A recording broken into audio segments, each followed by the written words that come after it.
कलाई में हथकड़ी लगाए हुए नजर आ रहे हैं और आपको बताते चलें कि इनके साथ इनके हाथ में पासपोर्ट नजर आ रहा है और ये दोनों थाईलैंड इमिग्रेशन के अधिकारी के साथ नजर आ रहे हैं। शाम तक दोनों भाइयों को गोवा लेकर के एजेंसियां आ जाएंगी।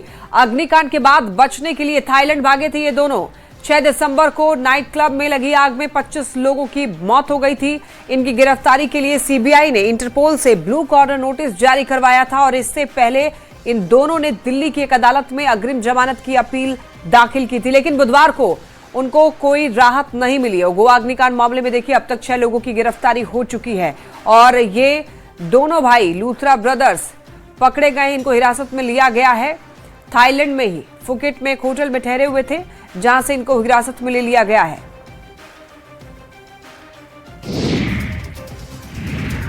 और देखिए ब्राह्मणों पर विवादित टिप्पणी करने वाले मध्य प्रदेश के आईएएस अधिकारी संतोष वर्मा ने अब हाई कोर्ट पर विवादित बयान दे दिया है। संतोष वर्मा ने हाई कोर्ट पर सवाल उठाया और ये कहा कि एससी/एसटी कैटेगरी के बच्चों को सिविल जज नहीं बनने दे रहा हाई कोर्ट। आईएएस वर्मा का बयान और इस वक्त सोशल मीडिया पर काफी ज्यादा वायरल हो रहा है। इससे पहले देखिए आईएएस संतोष वर्मा ने ब्राह्मणों को लेकर विवादित टिप्पणी की थी। कहा था कि एक परिवार में एक व्यक्ति को आरक्षण तब तक देना चाहिए जब तक मेरे बेटे को कोई ब्राह्मण अपनी बेटी दान नहीं देता या उससे संबंध नहीं बनाता। इससे पहले आईएएस अफसर संतोष वर्मा का एक और वीडियो सामने आया था जिसमें उन्होंने नगीना सांसद चंद्रशेखर रावण का जिक्र करते हुए ये कहा कि तुम कितने संतोष वर्मा को मारोगे, कितने को जलाओगे, कितने को निगल जाओगे। अब हर घर से एक संतोष वर्मा निकलेगा। एक परिवार में एक व्यक्ति को आरक्षण मिलना चाहिए जब तक कि मेरे बेटे को कोई ब्राह्मण अपनी बेटी दान नहीं करते या उससे उसका संबंध नहीं बना। भीम आर्मी के जो हमारे चंद्रशेखर रावण जी हैं, बहुत अच्छे समाज सेवी है और समाज के लिए बहुत लड़ रहे हैं। उन्होंने कहा कि बोले कितने संतोष वर्मा को तुम मारोगे, कितने संतोष वर्मा को तुम जलाओगे, कितने संतोष वर्मा को तुम निकल जाओगे। अब हर घर से एक एक संतोष वर्मा निकलेगा और जब हर घर से संतोष वर्मा निकलेगा तो फिर आपके पास इतनी ताकत नहीं है कि आप हर संतोष वर्मा को जला सको। आपको पता है अभी जो एग्जाम हुई उसमें हमारे एससी/एसटी के लोग सिलेक्ट नहीं हुए, उनको योग्य उम्मीदवार नहीं मिले। लेकिन सिविल जज की ऐसी कौन सी एग्जाम होती है जिसमें हमारा बच्चा 40% 50% मार्क्स नहीं ला सकता। आपने उसके लिए कट ऑफ मार्क्स रख दिया 50% और आपने ये तय कर लिया कि हमको इसको 49.95 नंबर देना है, 50 नंबर नहीं देना है। आपने देख लिया कि इंटरव्यू में हमको इसको 20 नंबर नहीं देना है, इसको 19.5 नंबर देना है। तो भाई कौन सिविल जज बना देगा हमारे बच्चों को? ये कौन सा आरक्षण है, ये कौन सा नियम है और ये कौन कर रहा है? ये हमारा हाईकोर्ट कर रहा है। वहीं आईएएस संतोष वर्मा के विवादित बयानों को लेकर ब्राह्मण महिला विंग में भारी आक्रोश है। ब्राह्मण महिला विंग का कहना है कि अगर संतोष वर्मा पर कार्रवाई नहीं हुई तो हर घर से महिलाएं निकलेंगी और दुर्गा काली बनकर ऐसे लोगों को सबक सिखाने का काम करेगी। ये जवान पर लगाम लगने वाला नहीं है। अब उनको हमें कानून की भाषा में ही सबक सिखाना पड़ेगा। इतना आक्रोशित करना चाह रहे हैं महिलाओं को कि जिससे कि हम सभी महिलाएं इकट्ठी होके और हम कहीं ना कहीं हमारा ये मानना है कि इतना हम लोगों को वो मत करो कि हम लोग अपने असली और दुर्गा और काली वाले रूप में आ जाएं। और अगर दुर्गा और काली वाले रूप में आ गए तो यहाँ तो ठीक है, हर क्षेत्र में हम लोग बैठे हुए हैं। चूँकि समाज में एक गृहिणी के रूप में, एक माँ, पत्नी, एक शक्ति के रूप में, एक डॉक्टर के रूप में, एक वकील के रूप में, एक जज के रूप में और पुलिस के रूप में जहां हम अपनी शक्ति दिखाने पर आ गए तो आप कहीं के नहीं रहेंगे संतोष वर्मा जी। निलंबित आईएएस संतोष वर्मा के विवादित बयानों को लेकर ब्राह्मण संगठनों में आक्रोश है। भोपाल में 65 ब्राह्मण संगठनों ने एक साथ बैठक करके आगे की प्रदर्शन रणनीति पर मंथन किया। बैठक में संतोष वर्मा के खिलाफ कार्रवाई की मांग को लेकर 14 दिसंबर को सीएम हाउस के घेराव करने की रणनीति बनी। आईएएस अधिकारी संतोष वर्मा के विवादित बयान के बाद से ब्राह्मण समाज अब लामबंद हो गया है। हालांकि उन्होंने एक बार माफी मांगने की जो है एक गलतफहमी जरूर फैलाई। उनको कहना ये था कि वो माफ़ी मांग रहा है, उनका भावनाओं को आहत करने का नहीं था, लेकिन लगातार उनके विवादित बयान वीडियो सामने आ रहे हैं और अभी तक उन पर कार्रवाई न होने की वजह से अब पूरे ब्राह्मण समाज, पूरा संगठन एक हो गया है। यहाँ पर 65 संगठन के जो ब्राह्मण समुदाय के लोग इकट्ठे हुए हैं और 14 तारीख को सीएम हाउस का घेराव करने जा रहे हैं। सर, सीएम हाउस का घेराव करने जा रहे हैं? सर, हमारे जो प्रतिनिधि है उन्होंने आपको जो वाइट दी है वही सभी की वाइट है, इसलिए एक को संयुक्त किया हुआ है। जी जी, बिल्कुल।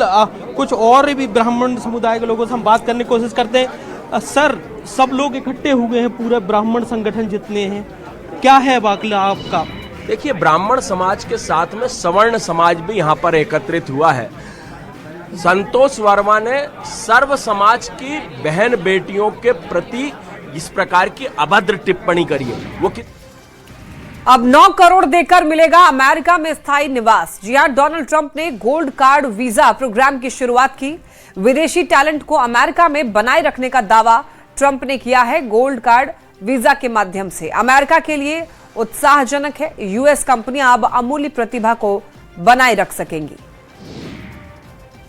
हजारीबाग से एक बड़ी खबर है। एनआईए की टीम ने घर में दबिश दी है। संदिग्ध आतंकी से जुड़ा हुआ यह मामला बताया जा रहा है। शाहनवाज आलम इस मामले में बताया जा रहा है कि जांच होगी और पेलावल थाना क्षेत्र में छापेमारी की गई। भारी संख्या में सुरक्षा बल तैनात रहे। एनआईए के साथ में एटीएस की भी टीम रही। 2023 में शाहनवाज की गिरफ्तारी हुई थी। एनआईए इनपुट्स के आधार पर छापेमारी हुई।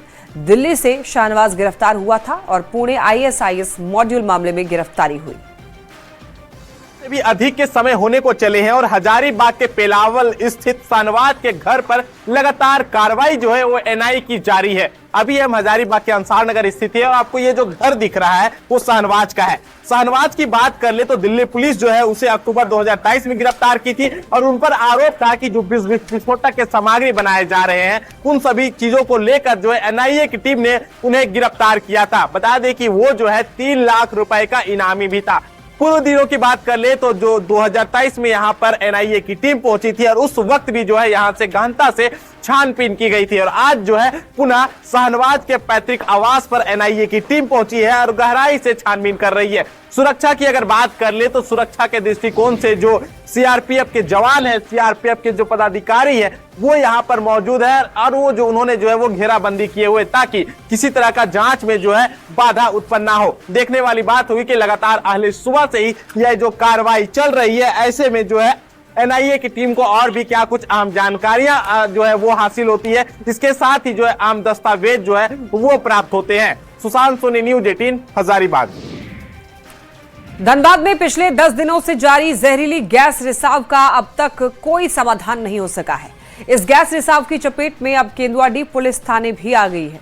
आपको बताते चलें, जिसको शिफ्ट करने की अब तैयारी शुरू हो गई है। केंदुआडीह इलाके में पिछले 10 दिन से जहरीली गैस का रिसाव हो रहा है, जिस पर नियंत्रण के लिए बीसीसीएल, सिम्फर, डीजीएमएस, एनडीआरएफ और जिला प्रशासन की ओर से लगातार कोशिश की जा रही है।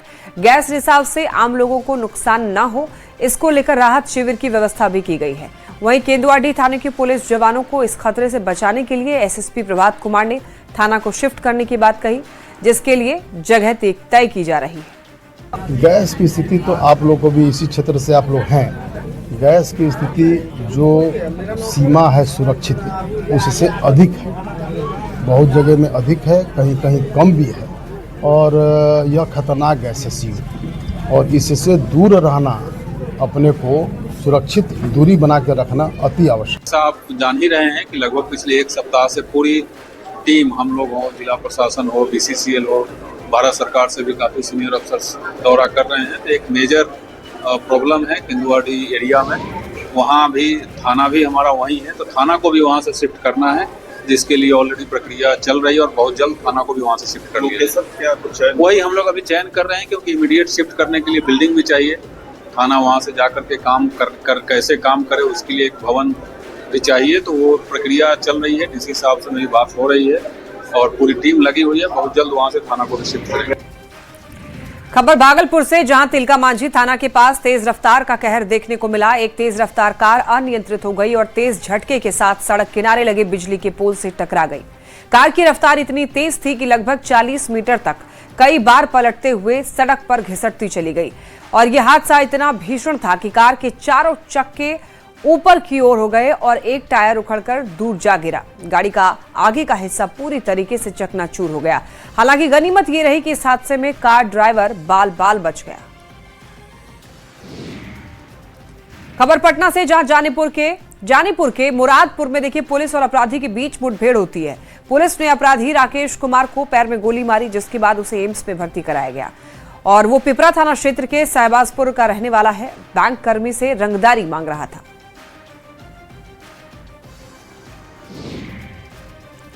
अब देखिए, एस्टेट के अभ्यर्थी बिहार बोर्ड कार्यालय के बाहर जमकर प्रदर्शन किया और गलत रिवाइज्ड आंसर जारी करने की मांग की। और आपको बताते चले, अभ्यर्थियों ने आरोप लगाया है कि गलत उत्तर के बाद भी अब तक बोर्ड कोई जवाब नहीं दे रहा है और अभ्यर्थियों को फेल करने का डर सता रहा है। और वहीं लाइब्रेरियन के छात्र भी इस दौरान प्रदर्शन कर रहे हैं। हंगामा प्रदर्शन की सूचना पर बड़ी संख्या में पुलिस वहां पर पहुंची। एस्टेट के अभ्यर्थी लगातार बिहार विद्यालय परीक्षा समिति कार्यालय के बाहर प्रदर्शन कर रहे हैं। कई तरह के आरोप हैं, यानी जो आंसर की जारी किया गया है उसमें कई आंसर गलत हैं और रिवाइज आंसर की अब तक जारी नहीं किया गया है। खासकर फिजिक्स वाले जो छात्र हैं उनका ये आरोप है कि 45 से 50 प्रश्न ऐसे हैं जिसका प्रोविजनल आंसर की में गलत उत्तर बताया। आपत्ति आप लोगों ने दर्ज करा दी? बिल्कुल आपत्ति। इसके पहले भी 2 बार अभ्यर्थी, भारी संख्या में अभ्यर्थी ज्ञापन, पूरी एविडेंस, आपत्ति दर्ज करा चुके हैं। तो ऐसे में तो हम लोग क्या समझेंगे? आयोग की ये सबसे बड़ी गलती है। मतलब रिजल्ट खराब होने का डर सता रहा है? बिल्कुल खराब डर नहीं है। जो विद्यार्थियों का हक है कम से कम वो तो दीजिए। जो विद्यार्थी ये कह रहा है कि फिजिक्स में हमने अच्छा नंबर से पास कर रहे हैं, लेकिन आयोग के द्वारा से वो 30 नंबर पे अटक रहे हैं। जब तक ले आंसर की जारी नहीं किया जाए रिवाइज, जब तक ले प्रोटेस्ट मेरा रहेगा लागू। क्या नाम हुआ? मणिकांत शर्मा। बताइए, अब तो TRE4 की वैकेंसी भी आने वाली है, उससे पहले सर सबसे पहले बता दें 26, 27, 28 को आंदोलन हुआ और सैकड़ों की संख्या में मैं खुद गया था सेक्रेटरी साहब के सामने। NCERT के एक लाइन, एक क्वेश्चन मैंने सेक्रेटरी साहब को दिखा दिया। पर आए हैं, हमारा 2 मांग है। एक STT का रिवाइज आंसर की जारी किया जाए और दूसरा लेट का नोटिफिकेशन जारी किया जाए। जब हमने 8 अगस्त को जो है आंदोलन किया था इनकम टैक्स चौराहे के पास, तो शिक्षा विभाग ने एक लेटर जारी किया था कि लेट का नोटिफिकेशन जो है जल्द से जल्द जारी किया जाए। BSEB बोर्ड को लिखा था। एस्टेट के रिवाइज आंसर की को लेकर प्रोटेस्ट शुरू हो गया है। देखना यह है कि अब बिहार बोर्ड छात्रों के आंदोलन के बाद, हंगामे के बाद क्या एक्शन लेता है, क्या रिवाइज आंसर की जारी हो पाता है। कैमरामैन अनिल दुबे के साथ रजनीश कुमार, न्यूज 18। राज्यसभा के उपसभापति हरिवंश नारायण महूली गंगा घाट से नाव पर सवार होकर अपने गांव सिताब दियारा पहुंचे। इस दौरान लोगों ने महूली गंगा घाट पर पक्का पुल की मांग की और एक ज्ञापन भी सौंपा। उपसभापति ने लोगों को आश्वासन दिया कि जल्द महूली गंगा घाट पर पक्का पुल मिलेगा। बता दें कि पटना से आरा पहुंचे राज्यसभा के उपसभापति हरिवंश नारायण अपने गांव जाने के लिए महूली घाट पहुंचे, जहां से वो नाव पर सवार होकर सुरक्षा व्यवस्था के बीच अपने गांव पहुंचे।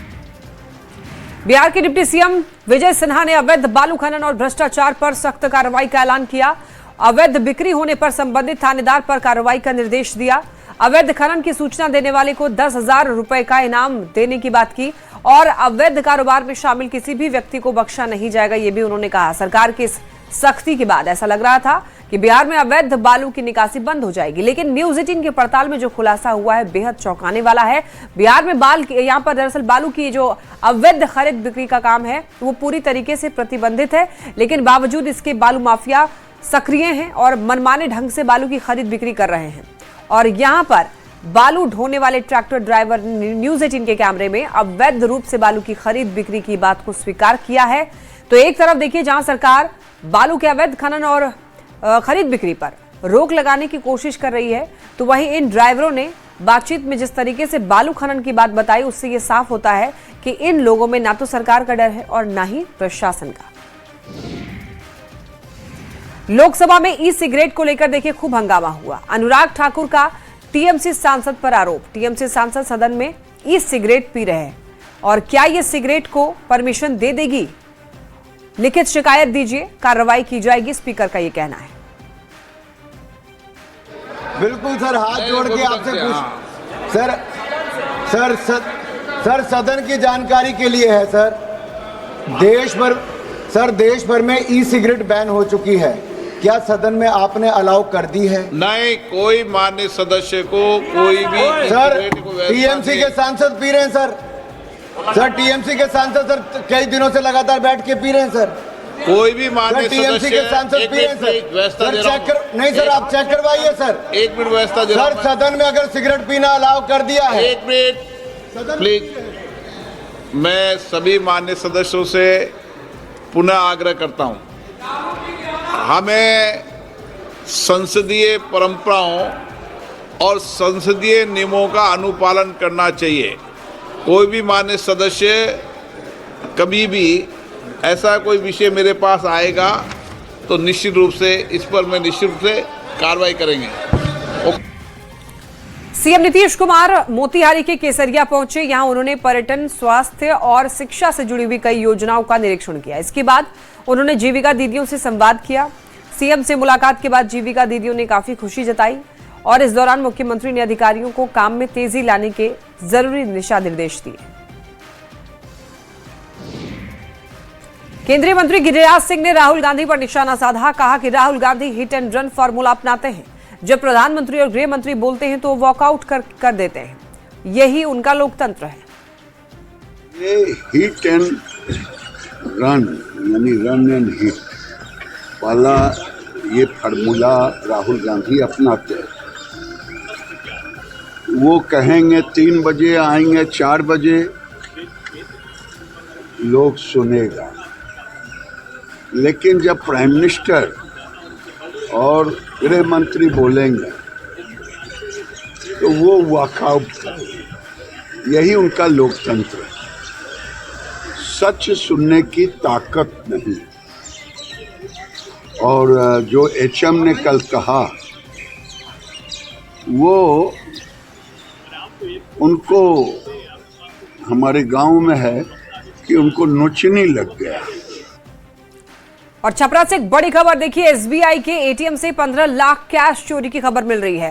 कैश मैनेजमेंट कंपनी पर लापरवाही का आरोप लगा है। एटीएम में सुरक्षा की वहां पर कोई व्यवस्था नहीं की गई थी। तो इस वक्त की यह बड़ी खबर, कैश मैनेजमेंट कंपनी पर आरोप लगा है। ये छपरा से, माफ कीजिएगा, छपरा से बड़ी खबर इस वक्त मिल रही है।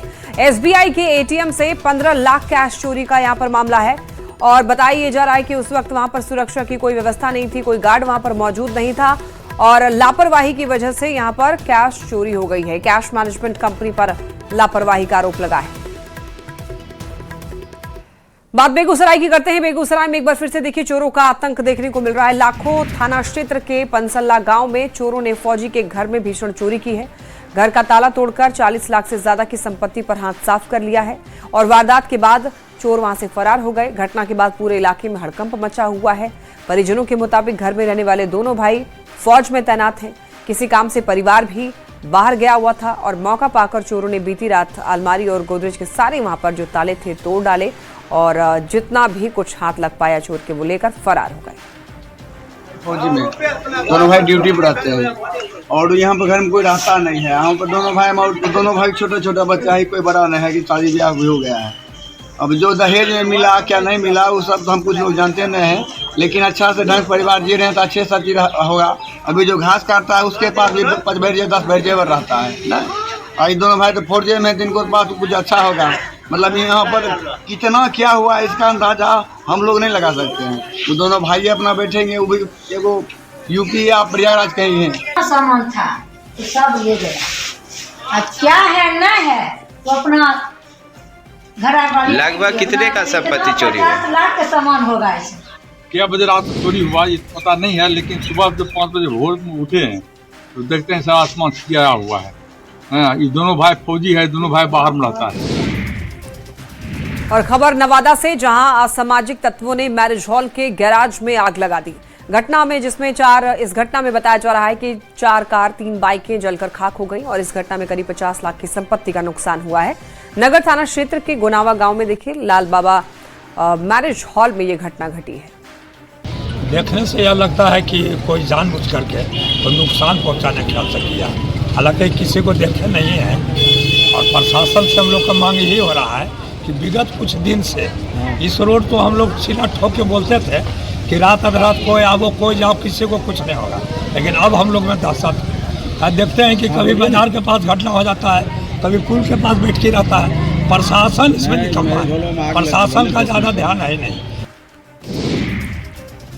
देखिए, ठंड और पॉल्यूशन का असर लोगों की सेहत पर पड़ रहा है। गोपालगंज में सांस, कार्डियो अरेस्ट और एलर्जी के मरीजों में लगातार इजाफा हो रहा है। बीते 24 घंटे में सांस की बीमारी से ग्रसित 2 मरीज की मौत भी हो गई है। तो डॉक्टर ऐसे मौसम में बीपी, शुगर के मरीजों को लगातार सावधानी बरतने के लिए कह रहे हैं।